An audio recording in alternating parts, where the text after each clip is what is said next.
First, first of all, I'd like to say good evening to everybody. I'm very happy to be here.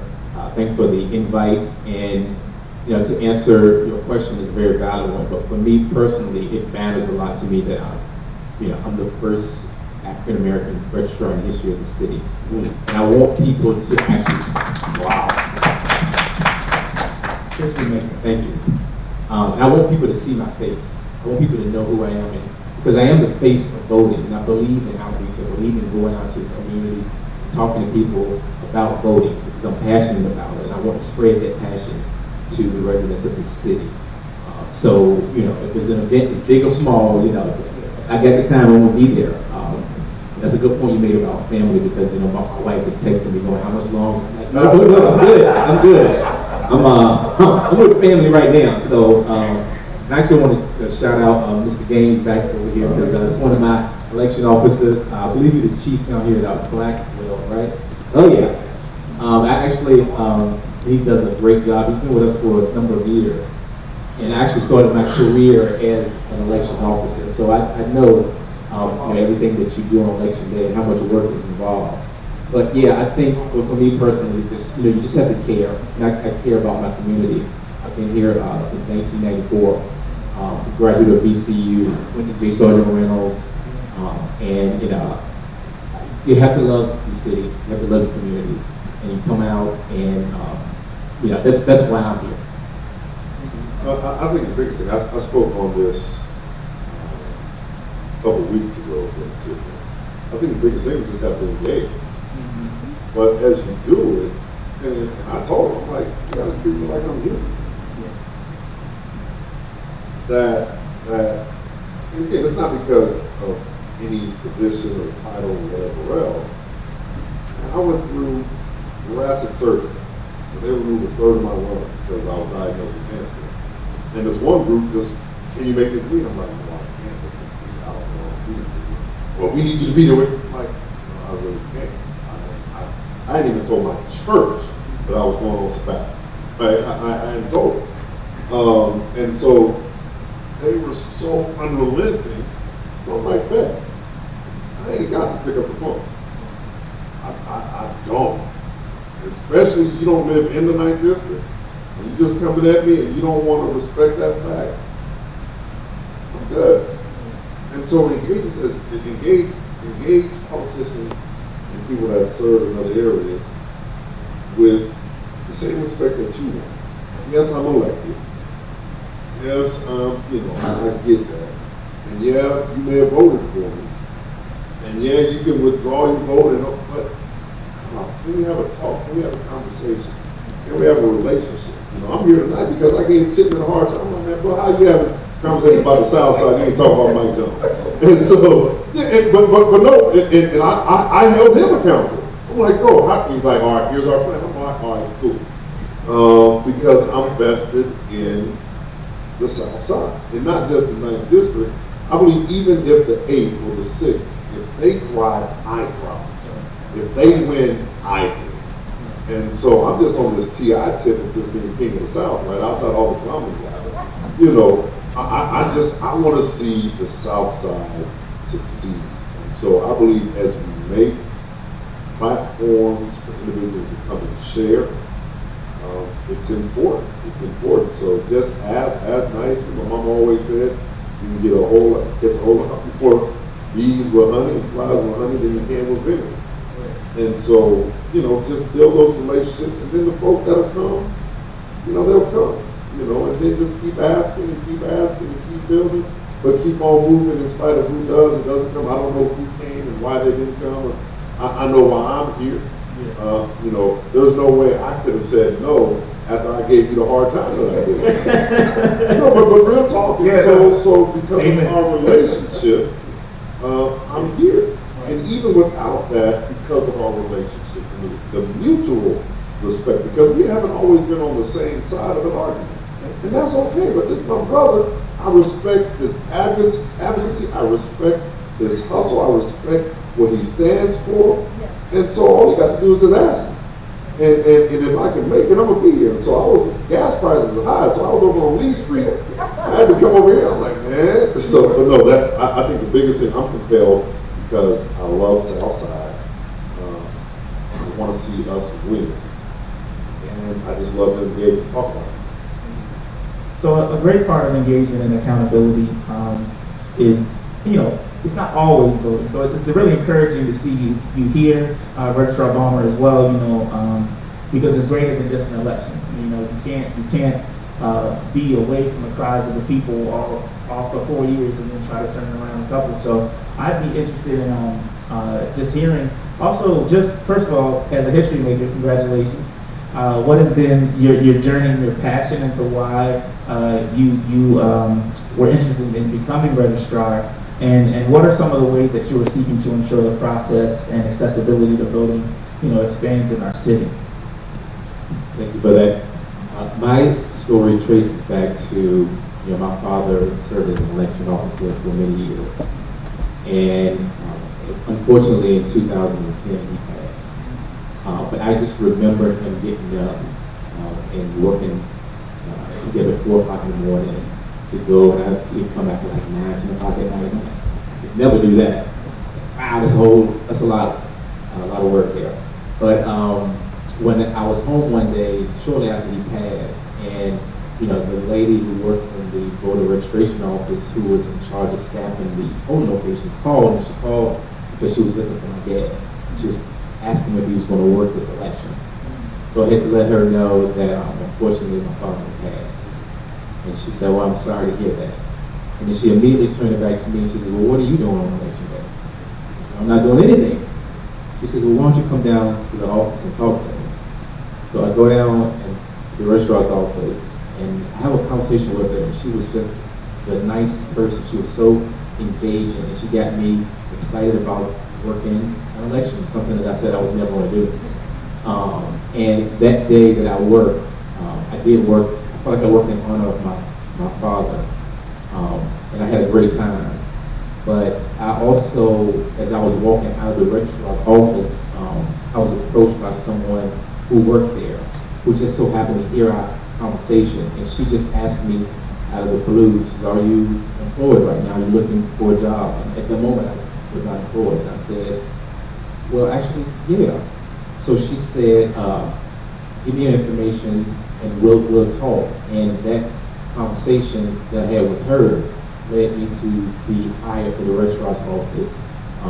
So I have this sort of story there in which I served as an election officer.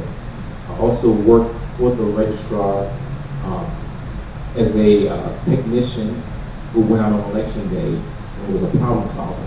And I learned how to program the voting machines, I learned how to program the poll books.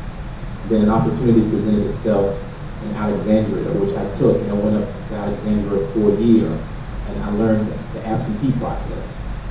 And then a year later, an opportunity came for me to come back to Richmond. And when I came back to it in the office, and I learned about candidate filing, which actually when I met Brother Jones, when we came in, I remember the first time we came in, 2016. I just learned so much, and another opportunity presented itself for me to go work at the state, which is the Department of Elections. And I became a liaison for general registrars across the state. And I became like a problem solver for registrars across the state. And I just learned the process at the state level. So now I have this experience in which I was an election officer, I worked in the registrar's office, and I worked at the state. So I have a very unique story because, I touched elections at every single spot. So when the position became available last year, I thought about it and I said, and I talked about it with my wife because I knew it was a big job. I said, I have to apply for it. I just feel like that, I have the qualifications for it. And, fortunately, the electoral board agreed with it, and I was hired. But one thing, I like your question about, what I see as far as improving voter access. And one of the things that I did when I first came on, immediately, I was like, for those who voted in last year's election, and I do hope there's everybody in here, you saw a ballot that looked different. You saw a ballot that was bilingual in English and Spanish for the first time ever. And I didn't do that because I was told to do it. I did it because I wanted to do it. I did it because I looked at the numbers from the 2020 census and saw that Richmond is now 10% Hispanic. And they should have a voice as well, which is why it was important for me to create this ballot that was bilingual in English and Spanish. But yeah, there's things that I can do just by having conversations with members of the public that can help me sort of frame my thinking so that I can come up with ways to expand voter access, because that's what I'm all about as a registrar. You know, I am a history buff, and I understand, you know, just the struggles that my forefathers went through to ensure that voting rights was extended to people who look like us. You know, it's funny that we're here in the church, because it was the church that was the driving factor. And it was, you know, President Johnson gets the credit for signing the Voting Rights Act in 1965, but there was a struggle of the black church that actually got that ball rolling and inspired him to actually get Congress to come on board so they could sign that Voting Rights Act. So, you know, more conversations with the community, which again is another reason why I'm out. So, you know, I need to hear from you so that I can come up and we can work together on ways to expand voter access. Thank you for sharing that. Just that journey and that history, even between you and your dad, and you know, engagement impacts generations because people are watching what we're doing, and so engagement and voting, excessive engagement in the community has an impact on generations that we don't really see. A lot of the questions that we've been getting from within our groups as well is around the redistricting process that recently happened. Are there any changes that people within maybe, let's just say 8th, 9th, 4th, 6th, 5th should be aware of around the redistricting that's happened from the citywide level and then from the state level as well? So for the redistricting, just so that everyone is aware that, you know, every 10 years, you know, the census comes out, and the state and the localities across the country all use this data to redistrict in a way in which the plan is to ensure proportionality across districts. Here locally, so before redistricting, the city was in the 4th congressional district, which is the district that's represented by Donna Teaching. We are, after redistricting, still wholly contained within the 4th congressional district. At the local level, for residents here at Southside, if you were before redistricting residing in Councilman Jones' district, you still are. If you were residing in Councilwoman Trammell's district, you still are. If you were residing in Councilwoman Robertson's district and you live here on the South Side, you still are. So the changes to redistricting at a local level on South Side was minimal. Now there's a conversation there about that, and Councilman Jones has brought that up. You know, is the numbers correct for redistricting? You know, we know for a fact that there were communities that were, there was fear of a citizenship question on the census. And it had an effect. There was also a pandemic in which people didn't feel comfortable with someone standing on their front door while they asked them a whole bunch of questions in the midst of the pandemic. So what happened is that the ability to fill out the census was then transferred to, you can do it online. But then not everybody has online access. Not everybody has computer access. So is the numbers correct? Is Richmond undercounted? Absolutely. Absolutely. Yeah. But we have to go with the numbers that we have. So it's going to look like to those on the outside looking in that all the voters in Scotts Edition and Manchester and Shackled Bottom and things of that nature. But you know, that was growth all over the city. But is it accurately reflected in the census? Yeah, I doubt it. But we have to go with the numbers that we have. So at the legislative level, at the state level, there was quite a bit of movement. Quite a bit of movement. I'm, you know, not to, you know, get too deep in the weeds, but you know, there was a commission that was put together. Republicans and Democrats to come up with a map, and it just fell apart. So then the Supreme Court actually stepped in, and they hired some map makers, map drawers. So they reconfigured, you know, all of the state senate and House of Delegate districts. And those are the big changes. So what's going to happen is that at some point later on in the summer, my office is going to send out voting notices, voter cards, to show you where you are at the state, local, and congressional level as far as that's concerned. If you are voting in a new polling location, and some of those got moved around a little bit, you'll be notified as well. So please be on the lookout for that, because the last thing that I would want is for you to go to the wrong voting place on election day, because then you'll be calling me. So I want to avoid that. So can I ask him a question? Sure. You know, I'm part of the You part of the So with the changes, when you send that out, there hasn't been, we haven't run on the new line, right? There's litigation in the courts about whether or not they're going to run in 22 or 23. So when you send that out, will I still vote in my old district? Well, the House of Delegates isn't at that. Yeah, So that's not. Well, but that's an interesting. So I like where he's going with that question. Is that it's not redistricting that changes who represents you. It's the first election after redistricting. Okay. So you will have the same representation until you go vote for that next election. That's the way it works. Yeah, I'm glad you asked that, because we've gotten a lot of questions, because is it Goldman that has the lawsuit? Is it Well, this year? it was, but his Yeah, his was the judge who was against him. Okay. Right, and then there was another one who came in who filed a new suit. Yeah, I just saw. Yeah. So then this one is making its way through. We shall see. Special time. We're We're all pray for you, brother. having a special election for House of Delegates, and at some point within the next month or two, stresses me out. Yeah. We'll certainly invite you back as well as we do that. And so, And there's one quick thing too, as far as what you can expect on July 1. So election laws change all the time, and I'm an advocate of making sure that the information gets out so that people know. So what are the new election laws in July that would go into effect July 1st? For this year, two big ones. One is 16-year-olds will be able to pre-register to vote. I think that's great. So what happened is that 16-year-olds can fill out a voter registration application. My office will process it. And they will sit in the queue for 2 years. And then at their 18th birthday, they will get a voting card sent to them saying you are now registered to vote. The second one is same-day registration. Another good one. What does that mean? Is that if you're not registered to vote on the day of the election, you can go to any polling place, fill out an application, and then my office will process it.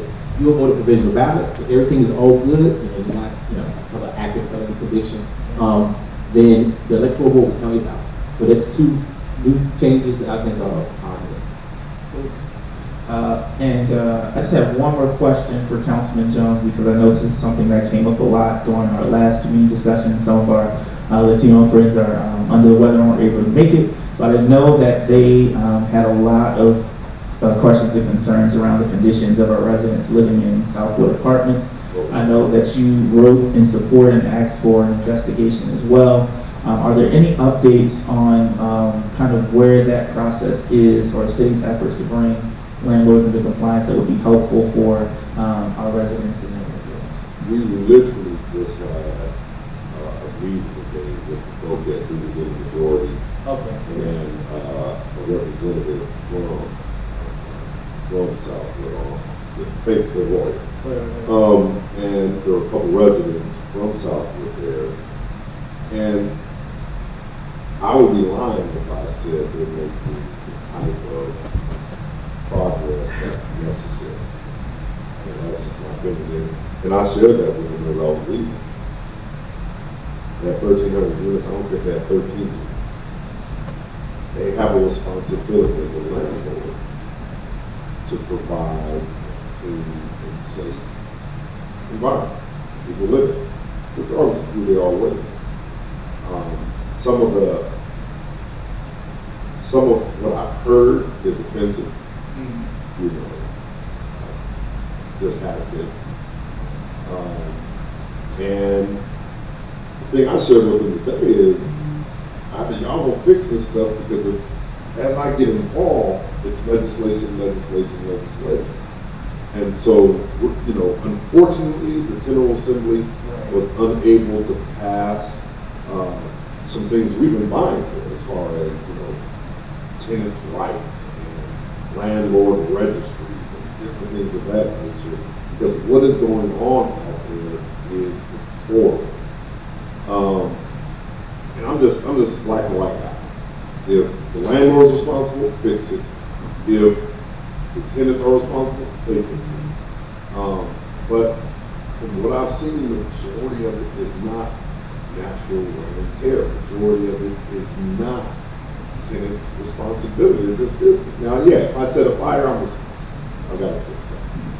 But if it's rodents, if it's rats, if it's you know, water coming in through the ceiling and or through the door, that's on the landlord. They have a responsibility, and we're not through. I don't like where we are today. I don't like how I felt leaving and walking out of that meeting. And there are some meetings that we're going to have. I'm going to touch base with our congressman and sit down and see what he can do. There is some legislation that we're going to look at writing. There's some stuff that's happening in Oregon and different places of that nature where we can institute particular districts. Met with some folks from LULAC about that, and so we are going to do everything possible, legislatively possible, to ensure that, you know, and we all know why. We all know why they can do it. And then I mean, you know me too. I said if there was a bunch of black folk in there, y'all know it'd be going down a whole lot different. Taking advantage of this particular community, and that's not right. Period. And funny comment, not funny, funny, but sad funny. And he said that, okay, if they don't like it, we've got a waiting list. And I'm like, I don't even, I'm in church. I don't care about a waiting list. I don't care.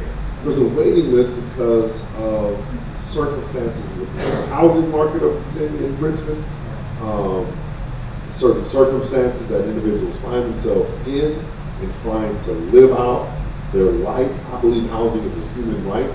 And again, they deserve it. And Simple Drill, they're getting a whole lot of money. They do the math. 1,300 times whatever rent is. That's how much they get or should be getting on a monthly basis. And it's in the millions. And so because of that, they have a right to be responsible stewards of a community that, hey, they're here. We're all here. And so we have a right to make sure it's done right. And so, you know, and I'm just going to say this, you know, I've had some African Americans attend my meetings or town halls and say, well, hey, you know, what about all this attention for the Latino community, yada, yada. I'm like, I don't give a flip. And I said some other stuff because it wasn't in the church.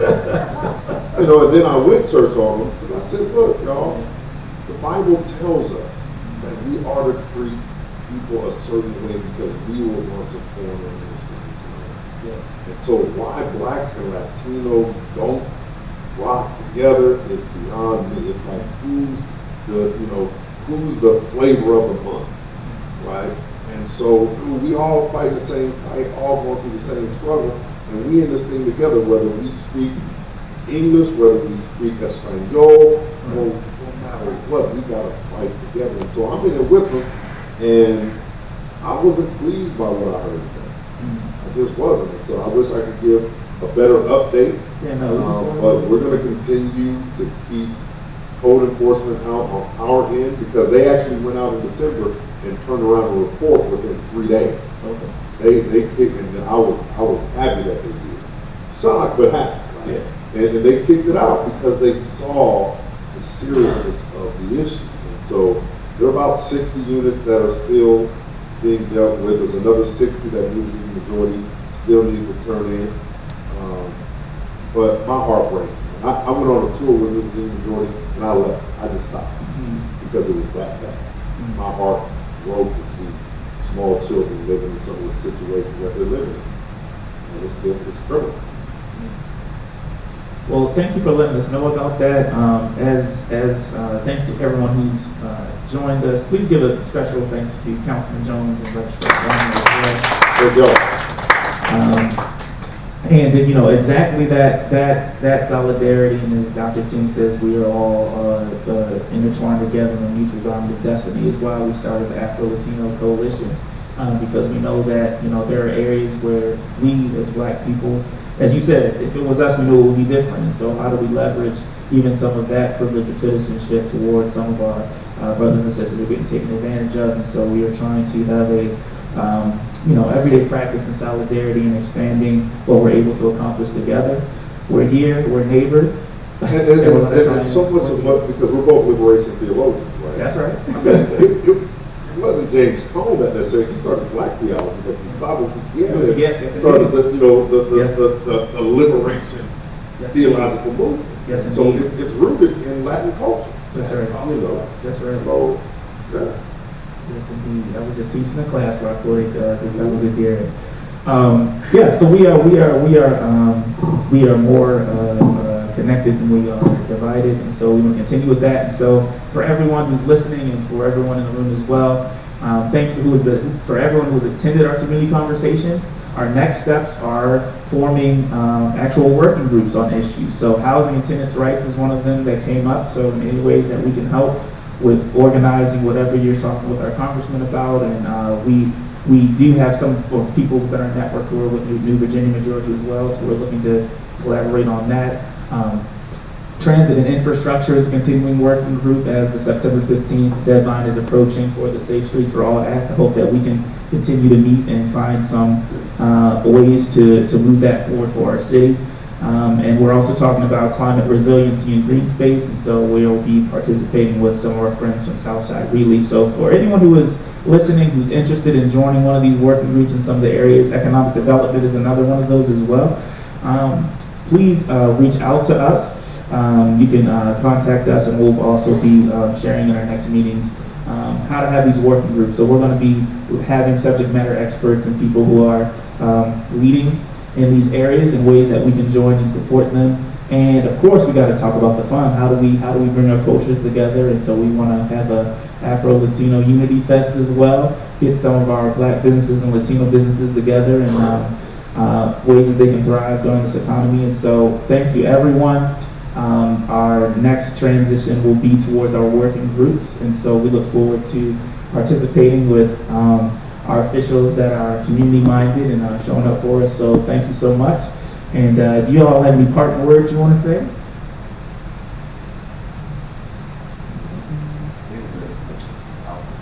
Again, I just want to I'm happy to be here.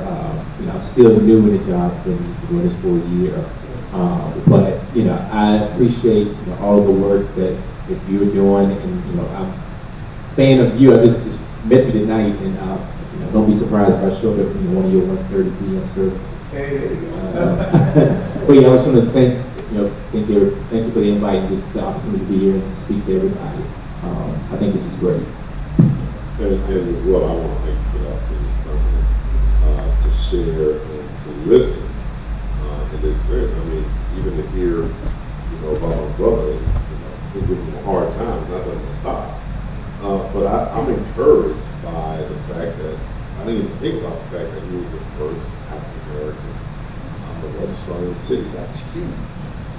And what that means for us as a people to see themselves in the voting process in Brother Baldwin. So I think that's huge. And Brother Chip, and I just appreciate again your advocacy and your willingness to stretch your neck out. Because that's not safe. It really isn't. And so,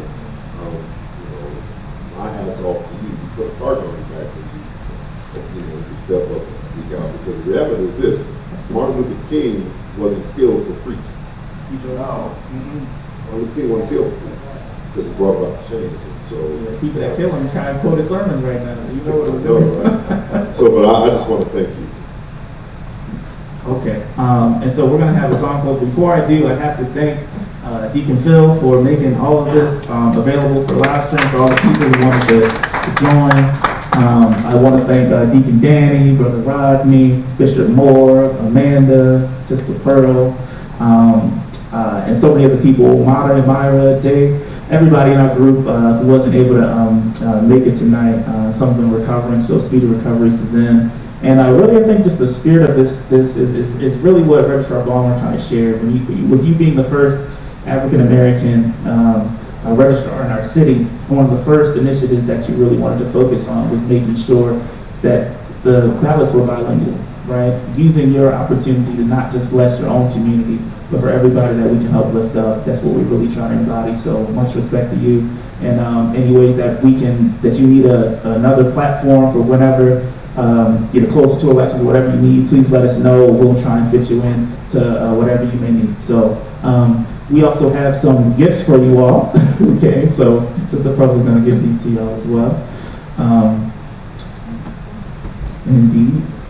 So we just want to thank you. And thank you to everybody that joined us on Zoom and those who will be viewing later. We're going to have Brother Hassan come back up and close us out. And thank you everybody for joining us, and contact us around the working groups because we got a lot of work to do together.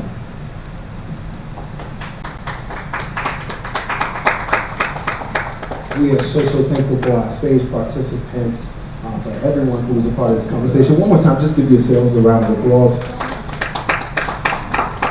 We are thankful to the Reverend Allen Charles Chipman, Councilman Jones, Registrar Balmer.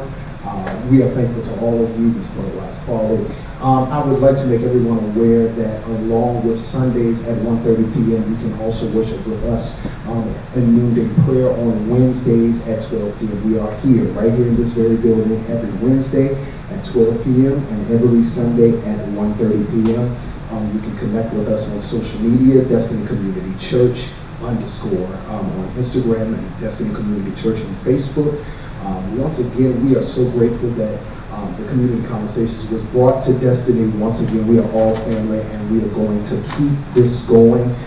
Let us give a round of applause to Bishop Ernest Moore just for his presence tonight. To benedict us now unto him that is able to keep us from falling, to present us faultless in the presence of his glory. To the only wise God, our Father, and our Savior, be glory, majesty, dominion, and power, both now and forevermore. Go in peace and serve the Lord. Thank you.